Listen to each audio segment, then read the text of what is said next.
Alright, we're here in match 1. Opponent chose to play first, kept their 7. I'd love to say we could join them. I think if this draws a mountain, it's actually fine. The hand kind of does nothing, right? Like, you play this, and you play this, and then you haven't impacted the board at all. We are on the draw, and we have a very good curve if we draw a mountain, and this can kind of cycle. I'm pretty happy keeping this. Obviously, we know that this is the planes that I exchanged for a mountain against Moto's advice. That is the way of the world. Never did not have it, boys. Never did not have it. This is the secret to playing Magic and succeeding, is get lucky, and yeah, that's pretty much it. It's solid. Okay, opponent played a good black common, and we now have a choice of shocking it or playing an Aegis Automaton. I think I'm more interested in shocking it right now, because Salivating Gremlins obviously is quite good with Aegis Automaton. If Aegis Automaton comes down later, and playing Aegis Automaton now doesn't do anything. The reason I'm doing this now is because it's unlikely my opponent's going to do anything else until... I just don't want him to get the servo. Ooh. Passes. I'm excited. You excited, guys? I'm excited. I like opponents who pass. Now we're going to play this Treasure Keeper, slam this Treasure Keeper, slam in for 4. Don't play a creature that can block me. He didn't. He played a Kambal, Consulate Allocation. My favourite little man. We're actually quite close to this as well. Sorry. We're like 2 lands away from this Exquisite Archangel, which I don't think is implausible.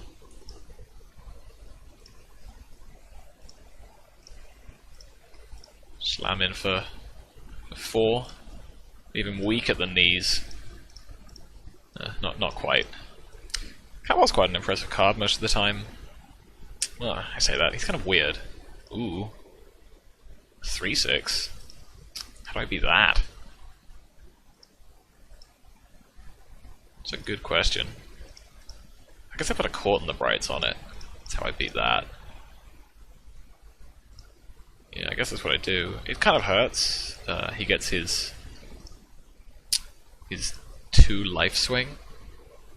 And he still gets to like make use out of this conviction. I've basically caught in the Brights a 2/3, but I didn't have anything else to do, so. Actually, no, we're still 2 lands away because we didn't draw a land. Good at this game, guys. Good at this game.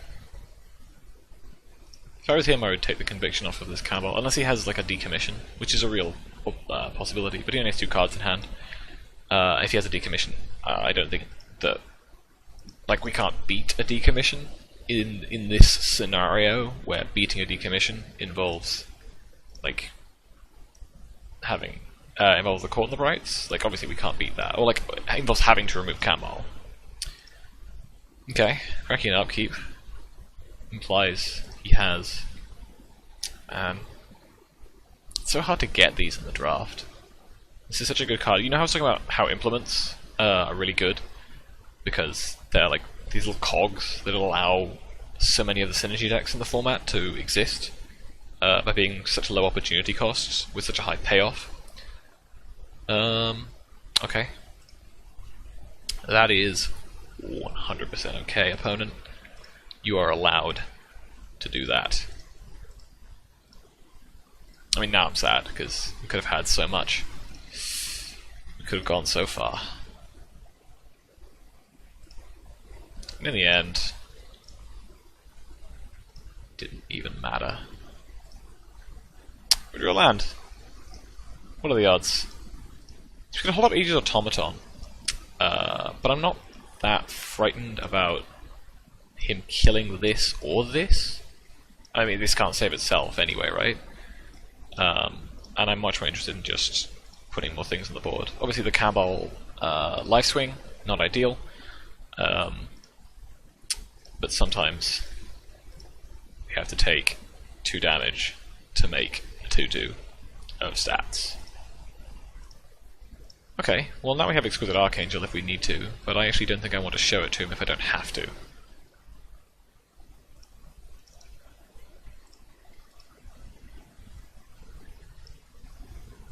He goes to 4, and we just get to hold up Aegis Automaton to save anything we would like to. But obviously this is quite an exciting card to have die, so... Nice. Okay, that went pretty well, I would say. I don't think he showed us anything that makes us want to bring in Consulate Crackdown. Pressure Point is kind of interesting. But I'm not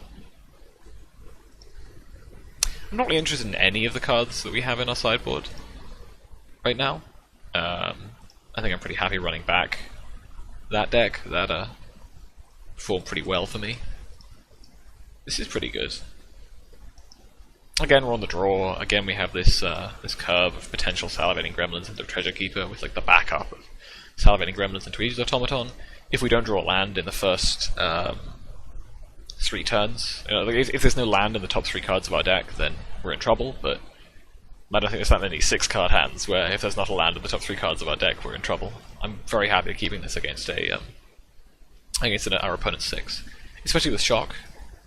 Shock allows us to kind of have this interaction with our early game. Not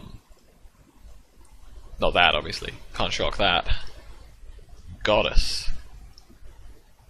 See, now we're just not being fair. We're playing Prophetic Prism on turn 2. Now, like, if there's a land in the next top 3, we're shocking this. This I'm very happy to shock. It's always going to eat something. And Shock is the lowest impact spell it can eat. Okay. Land, please. Got there. Never didn't have it. Again, the secret to Magic is that you never didn't have it. You always had all the cards you needed in your hand all at once. Those are the best decks to play, incidentally. The ones that draw the whole library, just everything. Why draw 7 when you can draw 53? I guess 60 sounds better, right? Why draw 7 when you can draw 60? That sounds a lot better. I wish that guy triggered for our opponent stuff. Just like getting this plus for getting +2, +3, +2, +0 on our opponent's end step. Oh man, how impactful, how exciting. Okay, maybe I'm not thinking straight about that, but Salivating Gremlins. I do love me some Salivating Gremlins. Card's really good with Servo Exhibition, just FYI, in case you guys weren't aware. Oh man, it's gonna be so sad.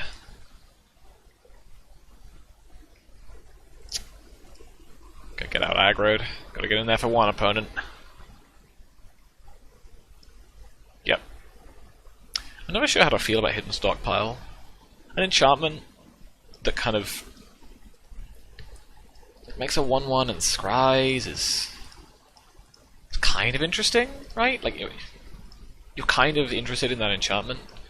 So we have an interesting few different lines here. Like, obviously we're interested in alley evasioning our Salivating Gremlins back and then just replaying it, which might be the line I end up taking. I'm also interested in putting the Treasure Keeper onto play. I think I'm interested in doing this and showing him as few cards as possible and making him just deal with more things because he has nothing. Before we do anything, actually, let's check his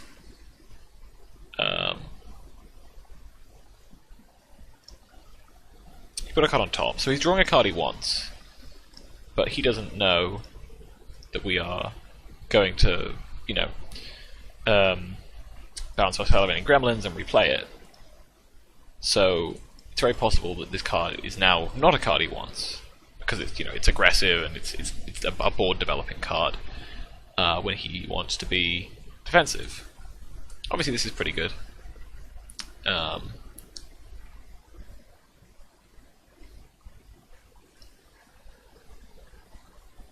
Yeah. Put a card on top. So obviously in real game terms, this has been like 1 mana, 2 mana, 4 mana, deal 1 damage. But in real terms, it's obviously been very different to that. Obviously I'm interested in developing Treasure Keeper, but I'm also not interested in waiting around for one of our like non-existent removal spells to show up. So playing Servo Exhibition, just beating for as much damage as possible with Salivating Gremlins and trading it for the Aether Poisoner, so that he still has trouble building his board and he only has 2 cards left in hand. And these are things I'm interested in doing. Swinging for 8 and dealing him 7 is an intriguing proposition for me. Especially because we still have these servos, we still have the Treasure Keeper.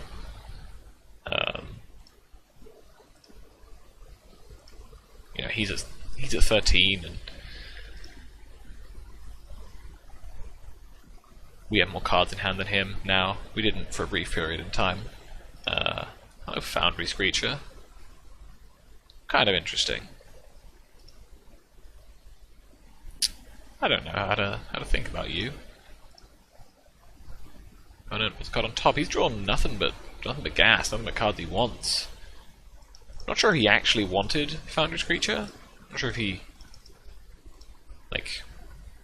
was right about that, but we'll see. This Grixis Rebel is going to be showing you exactly why I first picked this card right here. So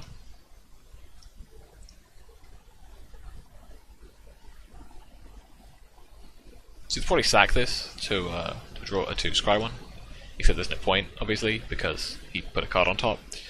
But this might have changed his. It might be that he put a card on top that was good then and is not good now, and who knows. Although that's not the line he took. He took the line of not that, I guess. So I think, yeah, he goes to 11 here. He doesn't want to trade this in because he wants to keep his hidden stockpile train rolling, because once he has no creatures on board, or once he loses the servo the hidden stockpile makes, it's really hard to keep having Revolt on. So obviously the other big thing about hidden stockpile is that it is very commonly, it's a 1 mana cumulative upkeep, not cumulative, but it's like 1 mana upkeep cost of always have Revolt on, like all the time, every turn. At least every one of your turns, which is mostly when Revolt matters. There are a few exceptions.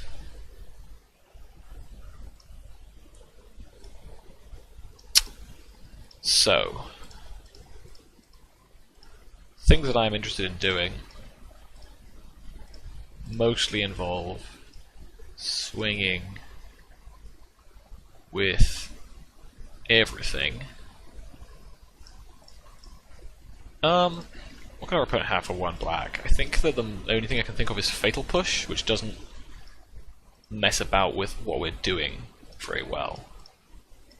Just blocking with the servo. That's fine. Oh, okay, it's just. So now he doesn't have the servo anymore. There's a card on the bottom. It's good. That's what we want to see. I am very happy just playing out kind of general nonsense, shocking him for 2 at the end step. Just, quietly adding to the board. I don't feel like we're under any pressure. Our opponent didn't have a very good draw, basically. A 4/5 flyer is kind of an issue, but not really. You can't swing with it, because then I just swing back and kill him. If he doesn't swing with it, he dies to this shock on a stick every turn. He has no good lines.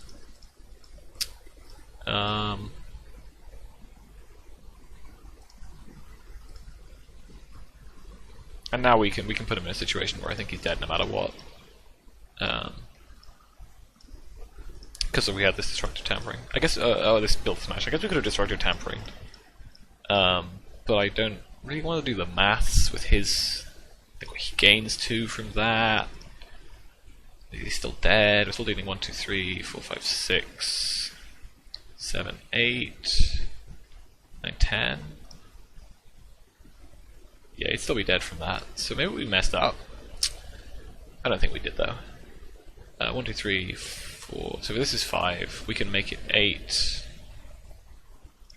And then he also goes to 9. And then we ping him.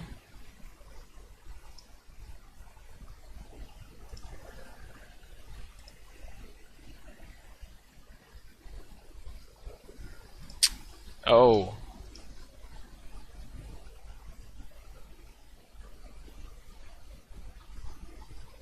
Guys, I'm really good at this game. Follow me on Twitter. We're probably still going to win, to allay the fears of the audience at home. Yeah, we're still going to win, because it appears that what he's doing... He doesn't have any removal left in hand? No, he's just got bad cards left in his hand. Don't be like me. Don't give your opponent needless outs when you don't have to. Wait, this has flying. Everything has flying. Oh my god, maybe we don't win. It's very depressing.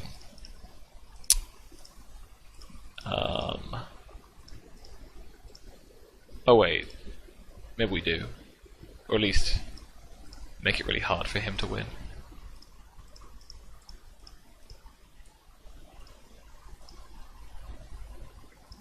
Man, I made this game so much harder for myself than I needed to. What am I doing? So he blocks with his cannonball. Did I miss lethal again? No, because he still blocks like he's doing right now, and then...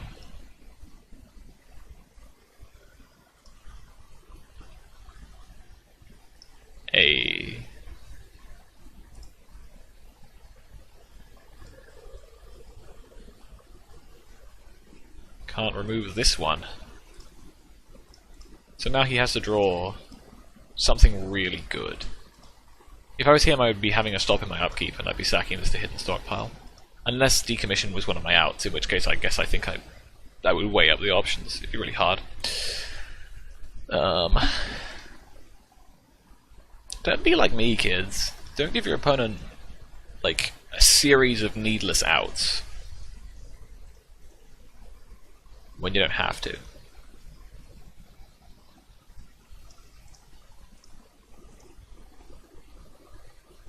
Looks like you're considering the stacking Campbell to hidden stockpile line. What else did I put on my on the bottom? Scrapper Champion, Enraged Giant, Mountain Plains. Okay.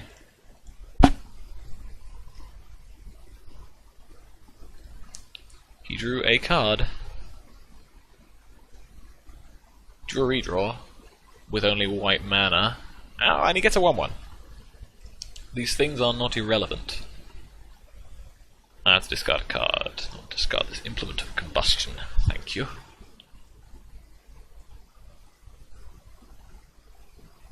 I still don't win the game this turn. I have to give another draw step. Oh man. Oh god, that punt was so bad. Oh, don't be like me, kids. He has to block. He doesn't get to keep turning on hidden stockpile anymore. Oh man. Oh, okay. He just scry ones. No, the option of making a 2/2 or making a 1/2 with flying that gives this flying. I think I'm more interested in giving this flying than I am in anything else. Stupid Kambal. Kambal was really good this game for our opponent, actually. A very impressive card when it's good. I was very impressed. Additionally, we played very badly and punted several times in a row. So opponent's dead, right? Unless they have... Even if they have Fatal Push, they're dead. I don't... Okay. We're scrying one, that's fine, but... You have no flying blockers and we have a flyer. Or 2 flyers, actually, but one with enough power to kill you. Let's go to combat. Let's remember our triggers. Obviously, we can't forget them because we are online. But we could misclick them. Well, not in that case. I guess we could have misclicked no. Don't misclick no when you want to click yes. More top tips from the pros. Opponent's dead. Opponent's dead. That's very nice, opponent. I'm glad that you had that removal spell in hand. Oh, they're saying GG's. That's cool. Despite my demeanor, I'm not actually disrespectful towards my opponents most of the time. Not unless they really deserve it. Oh well, that was game 1, or match 1 even. I think it went pretty well. Let's see how this holds up in match 2.